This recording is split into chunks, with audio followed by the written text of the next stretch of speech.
আমরা যখন মারবো তারা আবার পালানোর পথও পাবে না। আরে ভাই, 15 বছরে আপনারা কোথায় ছিলেন যখন আমাদের উপর নির্যাতন হয়েছে? এই অপকর্মের সাথে যারা জড়িত তারা অবশ্যই বিচারের সম্মুখীন হবে। আমাদের পট পরিবর্তনের যে 5 তারিখে ঘটলো, তার আগে আপনি দেখেছেন এদেশের প্রধানমন্ত্রী পালিয়ে গিয়েছে ভারতে। আর ভারত থেকে এই উস্কানিটা দিচ্ছে এই কারণে যে এরা মানুষের কাছে প্রকাশ করতে চায় যে সাম্প্রদায়িক দাঙ্গা।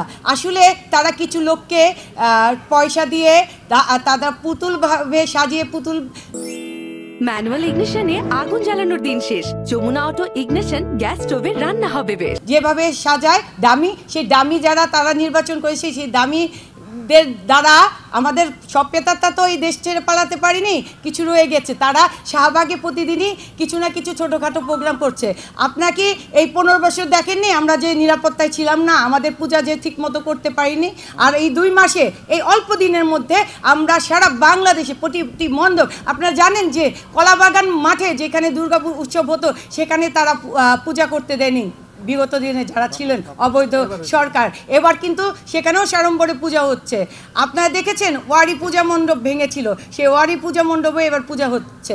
আমি তাই বলবো যে ভারত থেকে যেটা দিচ্ছে ওটা ওদের স্বভাবই মধুবল্লা চাকে ঢিল মারা। আমরা যখন মারবো তারা আবার পালানোর পথও পাবে না। আমার তো আর এই বিষয়ে খুব একটা বেশি বলার নাই। আমার বোন অলরেডি আপনাদের বলে দিয়েছে। পার্শ্ববর্তী দেশ অনেক কিছুই বলতেছে, এটা আপনারাও জানেন। এই জন্য আমি আপনাদের অনুরোধ করব, আপনারা সত্যি ঘটনাটা ফুটিয়ে তোলেন, আপনারা সত্যি ঘটনাটা সবাইকে জানান, তবেই হবে। এই অপকর্মের সাথে যারা জড়িত তারা অবশ্যই বিচারের সম্মুখীন হবে। এটার সাথে যারাই জড়িত সবাই বিচারের সম্মুখীন হতে হবে।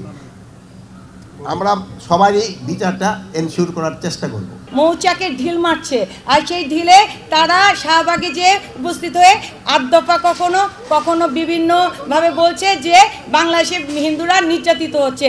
আরে ভাই, 15 বছরে আপনারা কোথায় ছিলেন যখন আমাদের উপর নির্যাতন হয়েছে?